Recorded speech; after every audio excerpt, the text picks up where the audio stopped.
Hello, I am Peter Okwocha. Welcome to Focus on Africa. Our top stories. More than 130 people are now known to have drowned in the ferry disaster on Lake Victoria. Officials in Tanzania say many more are still missing. We can't reach my brother. Yesterday morning, he spoke to our mom. We've not heard from him since. It capsized close to shore. It seems the ferry was desperately overcrowded with passengers. Several government officials have been arrested. A way to lift South Africa out of recession, President Ramaphosa announces a new economic stimulus plan. Also in the program, it's 5 years to the day since the attack on the Westgate Mall in Nairobi began to unfold. 67 people died. We bring together two survivors to reflect on how their lives were changed. They remember the police officers who risked everything to help them. If it was not for them, we would not come out. We wouldn't be here. Yeah. And in sports, goalkeeper Carl Ikeme speaks to the BBC on how leukemia ruined his World Cup dream of playing for Nigeria.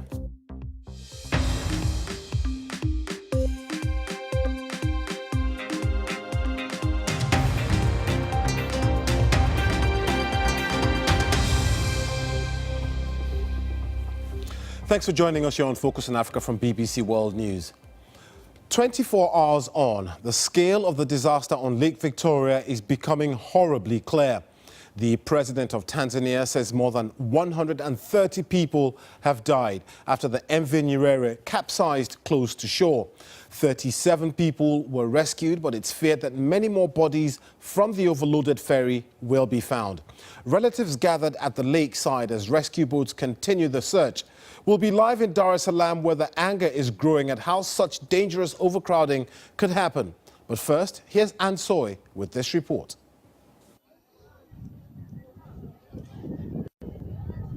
They stand and watch, helpless. Just a few hundred meters away, the upturned hull of the MV Nyerere. The people still clinging to the wreck. They've been here for hours. Rescuers who arrived by boat came looking for survivors, but only recovered bodies from around the capsized vessel. Relatives on nearby islands tried to get to the scene of the disaster. Others waited anxiously for news. We can't reach my brother. Yesterday morning, he spoke to our mom. We've not heard from him since. My nephew's on the island. He told me the news that his father, my brother, was on the ferry. They last spoke when he was leaving Bugorora. He told him he will soon be taking the ferry to head home. After the accident, he tried calling him, but he couldn't get through. I was told that I lost my aunt, my father, and my younger sibling. It's a huge loss to us. Lake Victoria is the continent's largest. The ferry was traveling between the islands of Ukerewe and Ukara. It overturned close to the shore. This was the ferry on its usual route, taking people and goods to market. It's thought overcrowding was probably a factor in the tragedy. It's unclear how many people were on board the MV Nyerere. Witnesses say it could have been as many as 400, 4 times its official capacity. When the captain was trying to slow down and about to dock, the passengers were already running to the other side, ready to get off. So now the weight was too much on one side of the ferry, so it capsized and sank. Lake Victoria has seen many tragedies in recent years. In 1996, more than 800 people died in a single sinking. While the death toll this time is not expected to go that high, it has been particularly deadly. But ferries are central to the lives of people here. Many were back on the water, even as rescue teams continued their search. The president has announced 4 days of national mourning and a number of arrests. Meanwhile, the families of those still missing wait for news. The chances it will be good are fading fast. Ann Soy, BBC News. Well, let's get the latest on that story now. I'm joined from Dar es Salaam by the BBC's Munira Hussain. Munira, do we have any latest figures that you can tell us about? As you said, since morning, the number have been changing, and the latest figure now, official figure, is from the President of Tanzania himself, President Magufuli. That is 131 people. But the number will continue as the mission is continue to go on ground in Ukerewe Island. And I know it's nighttime in that area now, but is this what essentially is a search and recover mission? Is it still going on?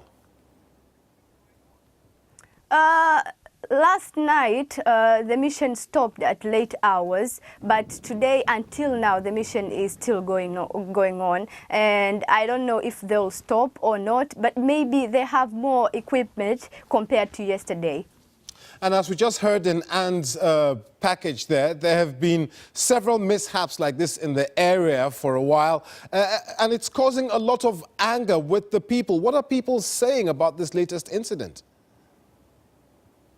Yes, this is not new, and in general, people are sad. They are devastated by this accident. And in social media, people are angry. They are angry at government on why the accident like this have been happening, but why they are still happening. So they are criticizing the government, but some say it's just the plan of God that it happened. So there are different kind of views on that. You say a lot of people criticizing the government. We know that President Magufuli has come out and several government officials have been sacked. Or have been arrested, rather. Do we know who these officials are and why they've been arrested? Yeah, there's no clear statement on that, but maybe according to time, we'll get to know who are these people. Are they workers of that ferry, or are they regional authorities in Mwanza, or who are they? We'll get more details, but there's no clear details on that now. And do we know, is it any clearer what exactly caused this boat, this ferry, to capsize? There are no official statement on why this ferry have capsized, but the initial information said that it's because of being overloaded, crowded of people as well as cargo. And normally on Thursday, there are routes between these towns in Ukerewe Island because there are local markets in Swahili called gulio. So that's why it was overcrowded, as well as it was a lot of cargo in the ferry. Okay, Munira Hussein speaking to us there live from Dar es Salaam. Thank you very much.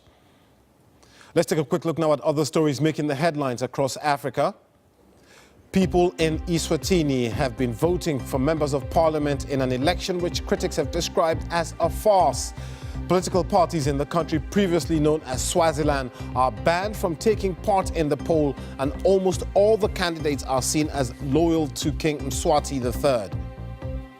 Kenya's President Uhuru Kenyatta has signed into law a new finance bill which introduces several new taxes to raise hundreds of millions of dollars for the government and reduce the budget deficit. They include an unpopular 8% tax on fuel and a tax on gambling. President Kenyatta also said he would not relent in the war on corruption. A ban on the Kenyan film Rafiki has been temporarily lifted by the High Court in Kenya. The film was banned on the grounds that it promoted lesbianism. Under the new ruling, it can be screened for 7 days, making it eligible to be submitted for Oscar contention. An economic stimulus plan designed to lift South Africa out of its first recession in a decade has been announced by President Cyril Ramaphosa. It will include a $30 billion infrastructure program, which he described as a mega fund to boost the economy and create jobs. Nomsama Seko reports from Johannesburg. South Africa's economy is facing serious challenges. The country's contracting economy unexpectedly entered into a recession in the second quarter of this year. President Cyril Ramaphosa announced new measures to reignite growth, stimulate the economy, secure investor confidence and stop job losses. The measures we are announcing give priority to those areas of economic activity that will have the greatest impact on youth, women, as well as small businesses. Our government has limited fiscal space to increase spending or borrowing. And it is imperative that we make sure that the resources that we do have are used to the greatest effect. The plan also includes infrastructure investment, reviewing the cost of doing business, and easing visa requirements to boost tourism, which accounts for 10% of the economy. But concerns have been raised about the fact that there's no new money coming into the fiscus, and if this ambitious plan will work. I think that it could work if there is buy-in. And we know that we are skeptical at this moment, and rightly so. We've been burned too many times because of false promises. But it's going to be a very hard sell right now, given where we come from. But the onus is on the government to prove those naysayers wrong, and also to correct the wrongs of the previous administration. The government under Mr. Ramaphosa's predecessor, Jacob Zuma, was marred by a string of corruption scandals and slow delivery of services to most South Africans, and this resulted in a series of violent protests. President Ramaphosa is also under pressure to find solutions on how best to carry out what he called a fair and equitable land reform policy. Government figures show that white people, who make up just 9% of the population, own 72% of farmland. This has sparked an important debate in a country seeking to address the injustices of the past. Nomsa Masego, BBC News, Johannesburg. Now, it's 5 years ago today since Islamist militants stormed Nairobi's Westgate shopping mall, beginning a terrifying 4-day-long siege which left 67 victims dead and more than 200 others injured. Amidst a confused security response, off-duty police officers and armed civilians were amongst those who became heroes. They risked their lives to come to the rescue of those trapped inside. We brought together two of the survivors to reflect on that terrible day, Catherine Walton and Valentine Kadzo. Oh, it's been 5 years. Oh, long time. It's been very long. How are you? I'm okay. How are you? Doing well. And your kids? They're all fine, I thank God.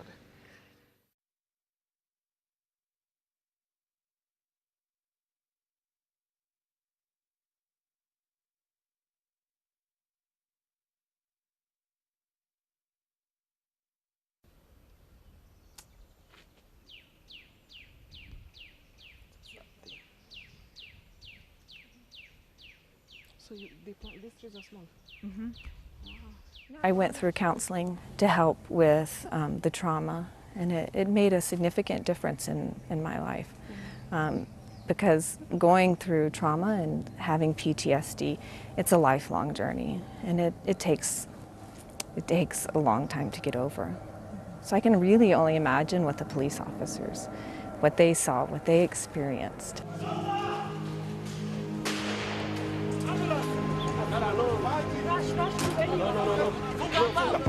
If it was not for them, we would not come out. We wouldn't be here. Yeah. They risked their own lives to come in and to get us. Because they came in and they were so brave. And when we saw them brave, it gave us courage to do what we had to do to get out of that place. We wouldn't be here. My daughters and I, we wouldn't be here. My sons, they wouldn't be here. It's, yeah, we needed them. We needed them that day. That's Catherine Walton and Valentine Kadzo, who were caught up there in the Westgate attack. This is Focus on Africa from BBC World News with me, Peter Okwoche. Still to come, Nigeria no longer has age limits for anyone wanting to be president, but is the country ready to elect a new young leader?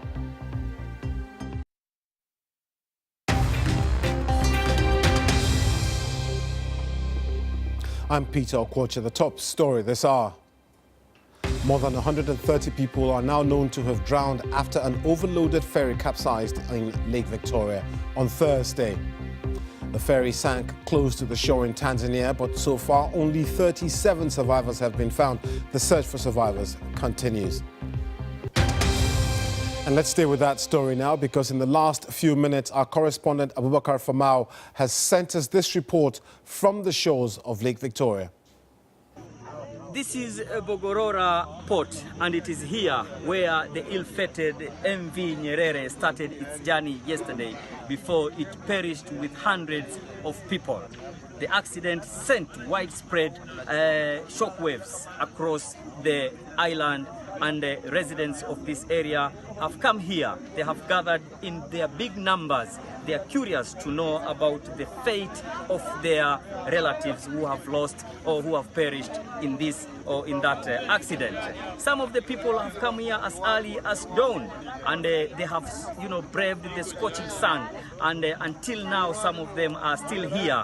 They are keen, they are curious, and they are anxious to know and find out more details about their lost ones.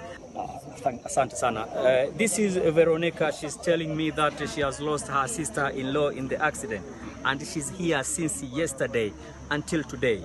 She has not, gotten any proper information as to the arrangement of the burial, and she's telling me that they have been enlisted here so that they can travel to the other side of the island so that they can see the dead bodies of their relatives. But until now, nothing has happened. Abubakar Famau there on the shores of Lake Victoria. Now, in May this year, Nigeria's President Muhammadu Buhari signed the Not Too Young to Run bill, which reduces the age limits across political offices, including the presidency. But is Nigeria ready to choose a younger leader? Keisha Gitari sent this report from Lagos. Picture an African leader. What are you thinking? Male? Probably. There's currently only one female leader in Africa. Married? Yes, because the vast majority are. And there's probably something else you're thinking. Old? Nigeria wants to do something to change this image. You may have seen the hashtag #NotTooYoungToRun. Loads of young people have been discussing it online. It came up after a bill to change the age you can run for president in Nigeria was lowered from 40 to 35 years old. It's meant that more young people can get involved in politics, like Chike Ukebu, who is 35 and now the youngest person ever to run in a Nigerian presidential race. We live in a nation where the average age is 18.2, right? There's absolutely no reason why we are not qualified to run, the nation. And we want to make sure that we're not walking into a future that is detrimental to our well-being and those of our children because we did nothing when we could. But this isn't just a talking point in Nigeria. Africa might be the world's youngest continent with 60% of the population under 25, but it's also home to some of the world's oldest leaders. Guinea's President Alpha Condé is 80, Cameroonian President Paul Biya is 85, and the title of Africa's oldest leader goes to Tunisia's Beji Caid Essebsi, who's 92. But does the age of the president actually matter to young people? Let's look at what they have to offer. Let's look at, okay, this person can change Nigeria, this person can improve it as a whole. Why are we looking at, this person is 20, they have nothing to offer us? Yes, I'm all about experience, but there are people that have amazing ideas and we should give them an opportunity to practice that.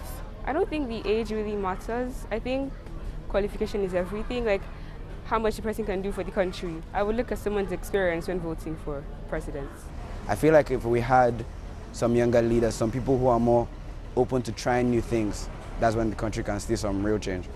Some people are saying that more still needs to be done. Currently, it could cost you more than $100,000 to run as a presidential candidate. So, will Nigeria choose youth or experience?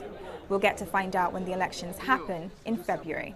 Look again at our top story this evening. A day after the Lake Victoria ferry disaster, the president of Tanzania says more than 130 people have died. It's thought the boat was carrying over 4 times more passengers than its official capacity allowed.